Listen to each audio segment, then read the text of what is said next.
पूर्वी राजकारणात खान की बाण, आता मराठा ओबीसी राजकारण।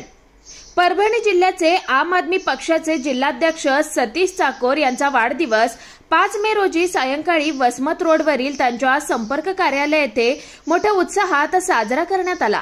जिल्हाध्यक्ष सतीश चाकोर हे राजकारणात आल्यापासून नेहमी सामाजिक राजकीय क्षेत्रात हिरिरीने सहभाग घेत असतात। त्याचबरोबर रक्तदान शिबिर, स्वच्छता अभियान व अन्य उपक्रम ते नेहमी राबवतात। आज चाकोर येथे त्यांच्या वाढदिवसानिमित्त आम आदमी पक्षाच्या पदाधिकारी, कार्यकर्त्यांसह सर्व मित्र परिवार ही मोठ्या संख्येने उपस्थित होता। यावेळी चाकोर यांनी बोलताना परभणी जिल्ह्याच्या राजकारणावर टीका करत म्हणाले की आजपर्यंत परभणी निवडणूक आली की खान पाहिजे की बाण पाहिजे हा मुद्दा चालत होता, तर 2024च्या लोकसभा निवडणुकीत मात्र मराठा विरुद्ध ओबीसी असं राजकारण झालंय। या जातीपातीच्या राजकारणामुळे परभणीचा विकास मात्र होऊ शकलेला नाहीये, असंही मत यावेळी सतीश चाकोर यांनी बोलताना व्यक्त केलंय।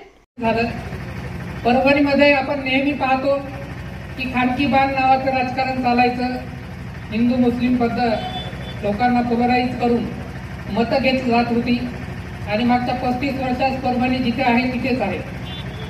यावेळेस खानकी बाण या शापातून परभणीकरांना मुक्ती भेटली, पण नवीन शाप आला परत, आणि तो शाप कोणता? मराठा ओबीसी ध्रुवीकरण। खानकी बाण जसा शाप घातक होता परभणीकरांसाठी, जिल्हावासियांसाठी, त्याच्यापेक्षा कैक पटीनं, मी 1000 पटीनं म्हणतोय, 1000 पटीनं मराठा ओबीसी हा जो वाद पेटवला गेलाय, त्याला कोणी असतील राजकीय सामाजिक व्यक्ती, हा सुद्धा तेवढाच घातक आहे। कारण आपल्याकडे आपण सर्व महामानवांची नावं घेतो, मग शिवराय फुले शाहू आंबेडकर यांचं नाव घेतो।